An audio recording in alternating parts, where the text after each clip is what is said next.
Hi යාළුවනේ. ඉතින් තෙරුවන් සරණයි කියලා ප්‍රාර්ථනා කරනවා. ඉතින් වැඩ රාජකාරී කරන ගමන් තමයි මේ වීඩියෝ එක ගන්නෙ.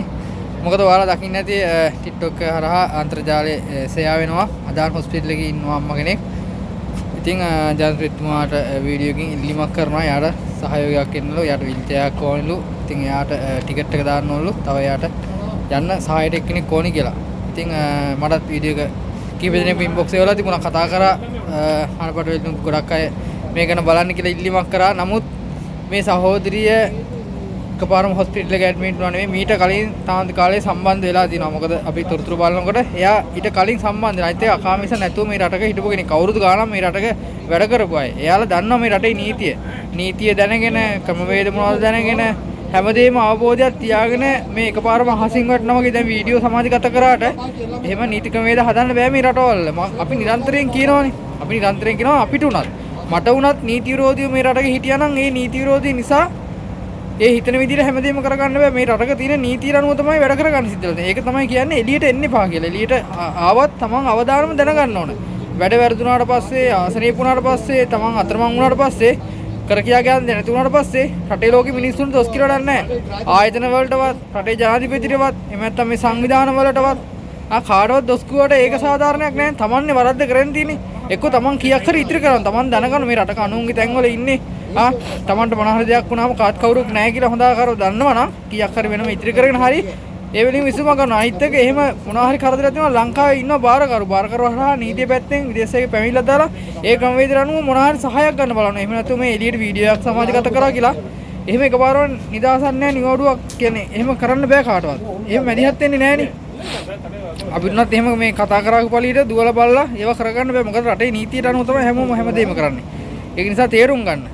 සමාජ ගත කරන්න ඕන වීඩියෝ මොන හරි තොරතුරක් හොයන්න මොන හරි නොදන්න දෙයක් දැනගන්න නම් මොන හරි එහෙම සහායක් කරන්න. එහෙම නැතුව මේ කරදරයි කියලා හොස්පිටල් එකේ ඉන්නවා කියලා වීඩියෝ එකක් සමාජ ගත කරා කියලා මේ කවුරුත් එහෙම මැදිහත් වෙන්නේ නැහැ ඒවට.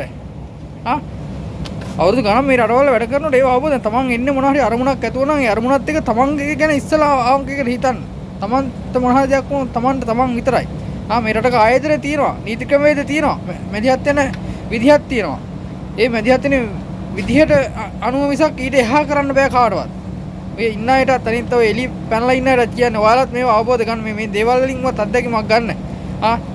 රටේ ලෝකෙ මිනිස්සුන්ට දොස් කියන්න එපා වැරදුනාට පස්සේ. වර්ධින්න කලින් දෙයක් වෙන්න කලින් තමන් හිතන්න ඕන. තමන් උමනාවෙන් රටකට ඇවිල්ලා කීයක් හරි හොයන්න නම් ඒක තමන් වෙනුවෙන් මොන හරි දෙයකදී හදිසියක් වුණාම ප්‍රයෝජන ගන්න ඒක හම්බ කරලා තියාගන්න. මොකද හම්බ කරපේවා මේ ආයතන වල නිලධාරීන්ට දීලවත් ආයතන වල දීලවත් නෙවෙයිනේ. ඒවා තමන්ගේ ගෙවල් කාට හරි තමන්ගේ ළමයිට හරි තමන්ගේ පවුලට වියදම් කරන්නේ. එහෙනම් බැරි වෙලාවට මේ මිනිස්සුන්ට මැදිහත් වීමක් කරන්න කියලා ඉල්ලීමක් කරන්න. එහෙම නැතුව රටේ මිනිස්සුන්ට මේ අනේ මට සහාය දෙන්න සහයෝග වෙන්න කොට එහෙම කරන්න බෑ. මොකද මේ රටකට ඇත්තෙන්නේ නැති පෙරි නිසා මිනිස්සු හැමෝම එන්නේ රටකට එන්නේ නැති පෙරි කමර කීයක් හරි හම්බ කරන අරමුණක් ඇතුව යන්නනේ. එහෙම හැමෝටම උදව් කරන්න කිව්වට මේකේ එහෙම උදව් කරන්න මැදිහත් වෙන්න බෑ. සංවිධාන තියෙනවා, ආයතන තියෙනවා. ඒ වුණාට ඒවා යන ක්‍රමවේදයක් අනුව සීමාවක් තියෙනවා. ඒ සීමාවට ඔය කියන්නම් වල හැමතැනදීම මැදිහත් වෙනවා. සමහර තැන්වලදී මැදිහත් වෙනවා. ඒව සමාජගත වෙන්නේ නැහැ. මොන හරි හදිසියක් වුණාම එහෙම මිනිසුන්ට ඒ දේවල් වලින් සහාය වෙලා ඉවරලා ඒ වැඩ පිළිවෙලක් කරගෙන යනවා. එහෙම හරි මේ හැමදාම ස්පිතාල නතර වෙන ගානේ එළියට පයින් ගානේ අසනීප වෙන ගානේ එහෙම මේ කියලා ඉවරලා රජයට චෝදනා කළා ආයතන චෝදනා කරා කියලා ඒව නම් කවදාවත් සාධාරණක් වෙන්නේ නැහැ. ඒවා මහා බොළඳ වැඩ. තමන්ම උල වරද්දගෙන තියෙන තමන්ගේ වැරද්ද හදා ගන්නවා මිසක් රටේ ලෝකෙ මිනිස්සුන්ට අසරණ වුණාට පස්සේ චෝදනා නම් කළා අනේ මං අසරණයි කියලා මොන දෙයකවත් වැඩක් නැහැ. ලංකාවේ නම් මොන හරි සහයෝගයක් වෙන මොන හරි කරමුලා. හැබැයි මේ රටක එහෙම බෑ. මේ රටවල මොන අසරණකම වුණා රටක තියෙන නීතිය ක්‍රියාත්මක කරන්නේ. ඒ නීතිය තමයි හැමෝටම නීතිය පොදුයි. ඒ නීති ක්‍රමවේදයක් අනුව රටකට විදේශගත වෙන්නේ. ඒ නීති ක්‍රමවේදය අනුව තමයි මෙහි වැඩපිළිවෙල සිද්ධ වෙන්නේ. ඒ නිසා ඒවා තේරුම් ගන්න. ඉතින් මේ වීඩියෝ එක නිරන්තරයෙන් එවන නිසා මම මේක පැහැදිලිකමක් කරේ අනිත් අය දැනගන්න. මේ සහෝදරිය තාම කාලේ සම්බන්ධ වුණා. මීට කලින් සම්බන්ධ වෙලා යාර වැඩපිළිවෙලක් හදන්න හැමදේම කරලා තියෙද්දිත් මෙයාගේ ඕනකමින් ආයේ එතනින් තන ගිහිල්ලා වැඩ කරලා ඔය බැරිම තැන තමයි ඔය විදිහට දැන් වෙලා තියෙන්නේ. මොකද මීට කලින් මෙයා ලංකාවට යන ක්‍රමවේදය තාම කාලේ හදලා ඒ වැඩපිළිවෙලක් හදලා තිබුණා. හැබැයි එහෙක එයා සලකන්නේ නැතුව එයාගේ තියෙන අර මේ හිතුවක්කාරකම නිසා තවත් කීයක් හරි හම්බ කරගන්න ඕනි කියලා අර ඒ වුණාම නිසා ආයේ ගිහිල්ලා තනින් තන වැඩ කරලා ඔය බැරිම තැන කර කියා ගන්න දෙයක් නැතිම තැන තමයි දැන් ඔය ඔම් කරන්නේ.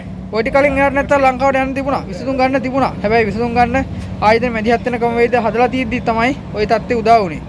ඒක නිසා තේරුම් ගන්න ඔය වීඩියෝ එක ඔය සෙයා වුණාට එයාගතේ බරපතල වරදක් තියාගෙන එයා විහිං වරද්දගෙන තමයි ඔය විදියට සමාජෙට වීඩියෝ මුදාහරින්න. ඉතින් මම වීඩියෝ එකත් නැවතත් ඔයාලට බලන්න සලස්සන්නම්. එහෙනම් ඔවා අනිත් අය මේ එළියේ ඉන්න අයත් අවබෝධ කරගන්න. අනේ රටකරවත් නිලධාරීන්ටවත් චෝදනාන තමන්ට යම්කිසි තැනකදී මැදිහත්වීමක් කළා අසාධාරණයක් වුණාම ඒවා යොමු කරලා ඉවරලා එතනදී අසාධාරණයක් වෙනවා නම් ඒක හෙලි කරන්න. මෙන්න මේ ආයතන වල මම මැදිහත් වුණා මේ නීති ක්‍රමවේදය අනුව මම විසඳුමක් ගන්න යොමු වුණාට නමුත් මට සාධාරණ විසඳුමක් ලැබුණේ නැහැ කියන එක කියන්න පුළුවන්. එහෙම නැතුව තමන් ගිහින් මුල වරද්දගෙන තමන් හිතුවක්කාර වැඩ කළා මේ රටක අවසානට අසරණ වුණාට පස්සේ කාටවත් දොස් නැගුවට කිසි තේරුමක් නැහැ. ඒවා නිකන් විහිළු වැඩ තමයි කියන තමයි කියන්න තියෙන්නේ. එහෙනම් හැමෝටම ජය වේවා. ගරු ජනාධිපතිතුමනි, අනුර දිසානායකතුමනි, මම කියනවා මම ලබපු අත්දැකීමක් මේ සියලු දෙනාටම මං කියා සිටින්නේ. මං දැනට ඉන්නේ කුවේට් හොස්පිටල් එකේ අදාන් එකේ. මට එන්නේ ටිකට් එකටයි විල්චෙයා එකයි යන්න කෙනෙකුයි හොයාගන්න කියනවා. මට ඒ කිසි දෙයක් කරගන්න විදියක් නැහැ. මම මොකද්ද කරන්න කියලා මටවත් හිතාගන්න බෑ. මං ගොඩක් අසරණයි. මට සියලු දෙනාම උදව් කරන්න කියලා මං ඉල්ලා සිටිනවා.